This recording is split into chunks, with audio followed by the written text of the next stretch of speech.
F'intervista mal-Gazzetta llum il-kandidat għal kariga ta' President tal-Partit Laburista Norma Saliba saħqet li jekk id-delegati għafdawha f'dan l-irwol se tkun qed timxi bottom-up approach billi tkun dejjem qrib u tisma' dak li għandhom xi jgħidu d-delegati, l-attivisti u l-membri tal-partit.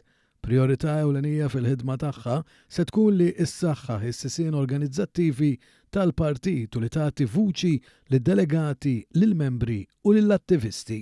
Waħda mill-prioritajiet ewlenin li se nkun qed nifoka fuqhom hija li nsaħħu l-istrutturi interni tal-partit.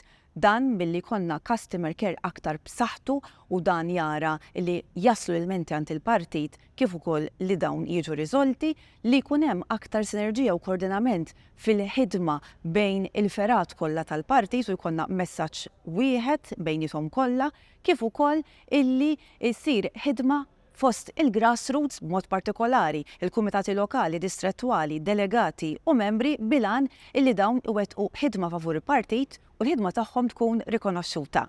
Saliba saħqet li jekk tinħatar f'din il-kariga se tara li l-membri tal-kabinett u l-membri parlamentari laburisti ikollhom preżenza aktar effettiva fil-partit bħala eżekuturi tal-manifest elettorali. Qasam ieħor li se tkun qed tiffoka fuqu u dak tal-komunikazzjoni fiħdan il-Partit Laburista qalet li jekk tiġi eletta se taħdem favur it-tisħiħ tal-mezzi tal-komunikazzjoni tal-partit ewlenin fosthom mal-istazzjonijiet One, il-Gazzetta Kulħadd u l-mezzi soċjali tal-partit.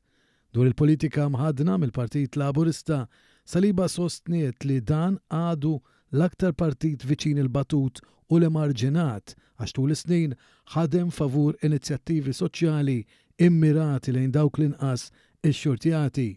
Wedet li hija determinata taħdem anke biex iżjed persuni jissieħbu fil-Partit Laburista filwaqt li se tara li dan ikun maqut ħalli jibqa' l-aktar forza politika b'saħħitha f'pajjiżna.